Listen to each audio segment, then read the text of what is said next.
Are you struggling to complete your IELTS writing task 2 essay in 40 minutes? What if I told you that you can write a band 9 essay in just 10 minutes? Sounds impossible? Stick with me and I'll show you how. Hi, this is Tanu Vermani from Baby Code IELTS. Watch the video till the end. Let's start the session. Step number 1 is understanding the question and planning. इसमें you will be requiring 2.5 minutes. Yes, 2 से 2.5 minute आप यहाँ पे devote करोगे. लिखने से पहले what you have to do is you have to take 2 minutes, analyze करो क्वेश्चन को और प्लान करो अपने पूरे रिस्पॉन्स को. तो हम आज का क्वेश्चन टॉपिक देखते हैं. Question is, some people think online education is better than traditional classrooms. Do you agree or disagree? Question को एनालाइज करो. सबसे पहले अंडरलाइन करो अपने कीवर्ड्स को क्वेश्चन में. कीवर्ड्स क्या है यहाँ पर? Online education, traditional classrooms, which is better, है ना. दोनों में कंपैरिजन हो रहा है कि कौन सा बेटर है. डू यू एग्री और डिसएग्री विद दिस? अब आपको अपना एग्रीमेंट और डिसएग्रीमेंट यहाँ पर शो करना है. सेकेंड स्टेप इज डिसाइड करो कि आप एग्री करोगे, आप डिसएग्री करोगे या आप न्यूट्रल रहोगे. दैट मीन पार्शियल रहोगे, right. Third one is I am going with the disagree part because मुझे लगता है कि मुझे स्ट्रॉन्ग एग्जाम्पल्स मिल जाएंगे अगर मैं डिसएग्रीमेंट में जाती हूँ, right. Now my opinion is कि ट्रेडिशनल क्लासरूम्स आर बेटर. मुझे ऐसा लगता है ऑनलाइन एजुकेशन से बेटर है if we have a traditional classroom. Next step is अब आपको 2 to 3 स्ट्रॉन्ग आर्ग्यूमेंट्स इसके लिए ब्रेनस्टॉर्म करने हैं. आपके पास 2 से 2.5 मिनट का टाइम है इस पूरे को अंडरस्टैंड करने के लिए और प्लान करने के लिए. सो क्विकली, अब ऑनलाइन एजुकेशन क्यों बेनिफिशियल है, क्या एडवांटेजेस हैं और ट्रेडिशनल क्लासरूम क्यों बेटर है. Let's look at this. Online education की एडवांटेज बिकॉज ये फ्लेक्सिबल है, कन्वीनियंट है, you can learn at your own pace, right. Convenience, accessibility है, आप इजीली इसे ले सकते हो by sitting at your own place कहीं से भी. ट्रेडिशनल लर्निंग क्यों बेटर है? फेस टू फेस इंटरेक्शन है विच इज वेरी इंपॉर्टेंट. कुछ सब्जेक्ट्स जिसमें आपको सिर्फ हैंड्स ऑन प्रैक्टिस चाहिए where you can not go with online learning. Third is comprehensive learning experience. Now quickly let's look at the step number 2. अब हम step number 2 में अपना introduction लिखने वाले हैं. Again we will devote 2 minutes on this. अब band 9 का introduction लिखने के लिए आपको 3 चीजें चाहिए. First is paraphrase of the question, second is clear opinion and third is preview of your main points. तो जो भी आपने मेन पॉइंट्स यहाँ पे सिलेक्ट करे हैं, what you are suppose to do is आप उन्हें कहाँ लिखने वाले हो? अपने इंट्रोडक्शन में लिखने वाले हो. क्लियर? तो 3 चीजें हम लिखेंगे. I am repeating again. Paraphrasing of the question, clear opinion and preview of your main points. So introduction का structure is clear. Next thing, अब बैंड 9 का इंट्रोडक्शन देखते हैं. While online education provides flexibility and accessibility, it cannot fully replace traditional classroom. अब हमने flexibility और accessibility अपना count करा था, राइट, ऑनलाइन एजुकेशन में, कि वो किसको रिप्लेस नहीं कर सकती? ट्रेडिशनल के लिए. Because I am getting disagree. क्यों? क्योंकि ट्रेडिशनल क्लासरूम्स में क्या होता है? फेस टू फेस इंटरेक्शन होता है, discipline required for effective learning. जबकि online courses they offer many advantages. क्या क्या एडवांटेजेस हैं? Such as convenience, they do not fully capture the experience and effectiveness of in-person education, right? Particularly for subjects that require active participation and practical application. So मैंने अपने जितने भी view points थे उन सबको समराइज कहाँ करा? अपने इंट्रोडक्शन में. पैराफ्रेज करा क्वेश्चन को, अपना ओपिनियन लिखा एंड देन अपने आर्ग्यूमेंट्स को, अपने मेन पॉइंट्स को यहाँ पर प्रिव्यू करा, राइट. सी, क्वेश्चन पैराफ्रेज हुआ. ऑनलाइन एजुकेशन प्रोवाइड करता है फ्लेक्सिबिलिटी एंड एक्सेसिबिलिटी. अपना ओपिनियन लिखा, it can not fully replace traditional classrooms, और मेन पॉइंट्स को भी डाल दिया. Face to face interaction, discipline is necessary for effective learning. Clear? Next 2 minutes. Next 2 minutes will be for step 3. Step 3 क्या है हमारा? जब हम बॉडी पैराग्राफ को मेंटेन करने वाले हैं. अब आपका first body paragraph strongest argument के साथ होना चाहिए, right, because this is the first paragraph जो आप एक्सप्लेन करने वाले हो अपने आंसर को जस्टिफाई करने के लिए. इसके लिए हम क्या फॉर्मेट यूज करेंगे? Topic sentence, explanation and then an example. अब आप यहाँ पे कौन सा टॉपिक स्टेटमेंट यूज करोगे? Flexibility, right? हमारा फर्स्ट पॉइंट था, वो first view point. So one of the key advantage of online learning is कि वो फ्लेक्सिबिलिटी प्रोवाइड करता है।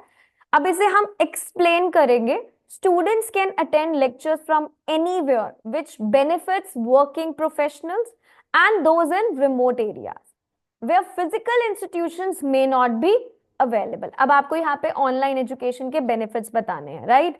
This makes education more accessible to wider range of student. अब हम कॉन्ट्रास्ट करेंगे क्योंकि हमने डिसएग्री किया है, हमने ट्रेडिशनल क्लासेस को बेटर बताया। However online classes offer lack real time engagement which can make it difficult for students to clarify doubts or participate in meaningful discussion with peers and instructor। अब मैंने यहाँ पे contrast डाला कि traditional classes क्यों better है। अब हम एग्जाम्पल डालेंगे, explanation done.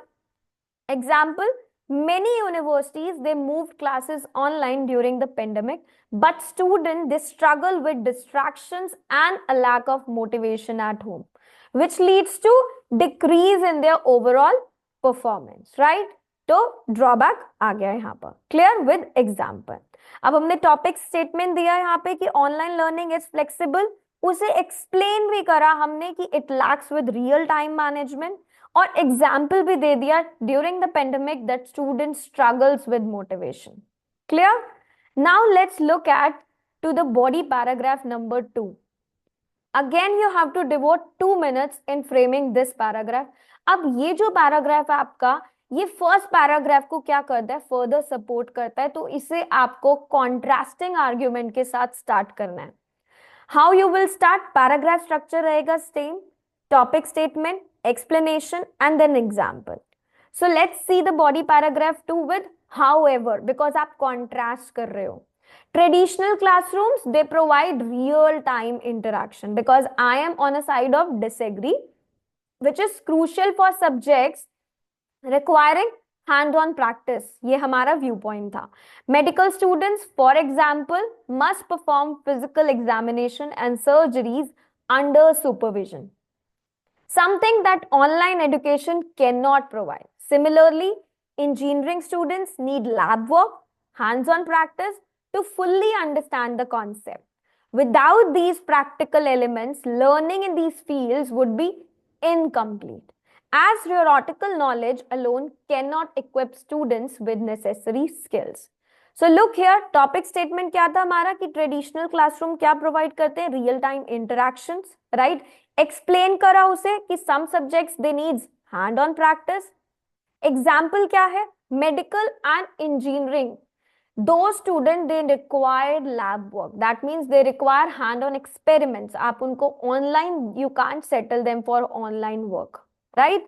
Your step number 4, body paragraph 2 is done under 2 minutes।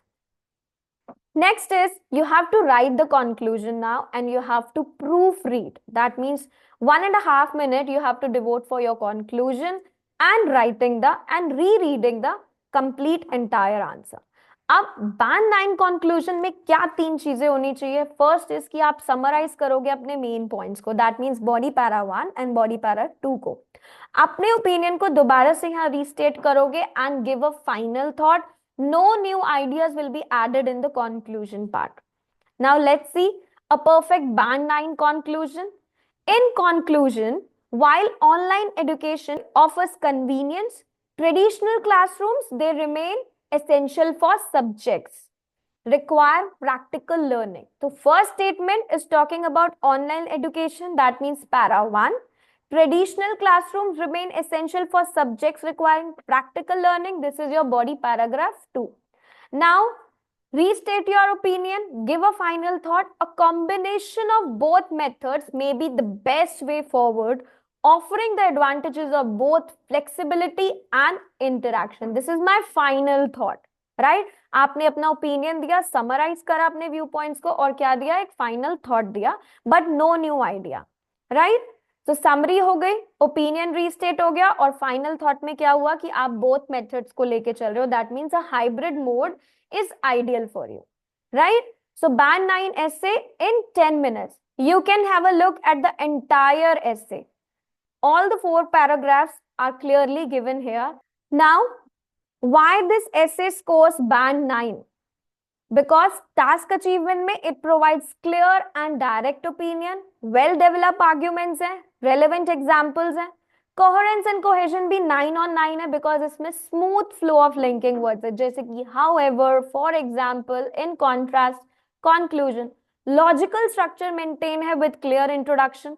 Body paragraph में topic sentence, explanation and example also. Conclusion में restating your opinions, previewing of your main ideas and your final thought as well. Lexical resources, wide range of vocabulary like practical learning, accessibility, flexibility, real-time engagement, real-time interaction, experiences, academic tone है और precise word choice है. That means आपने अपनी word choice बिल्कुल accurate रखी है. Grammar range and accuracy, complex sentences का use किया गया इफेक्टिवली, कोई भी ग्रामर मिस्टेक नहीं है और कोई भी पंक्चुएशन मिस्टेक नहीं है, right? Now final tips to write a band 9 essay in 10 minutes. 2 minutes और 2.5 minutes स्पेंड करो in understanding and planning the question. इस स्टेप को आपको स्किप नहीं करना. क्लियर और सिंपल सेंटेंसेस को लिखो, कॉम्प्लिकेट मत करो ग्रामर को. Specific examples like pandemic, medical training, or you can talk about engineering. Keep the structure simple. Introduction, 2 body paragraphs, and your conclusion. Clear? Now, band 9 is not a dream anymore. Follow these steps, practice daily, and you can ace your IELTS. Thank you so much and subscribe for more IELTS tips. See you in the next session.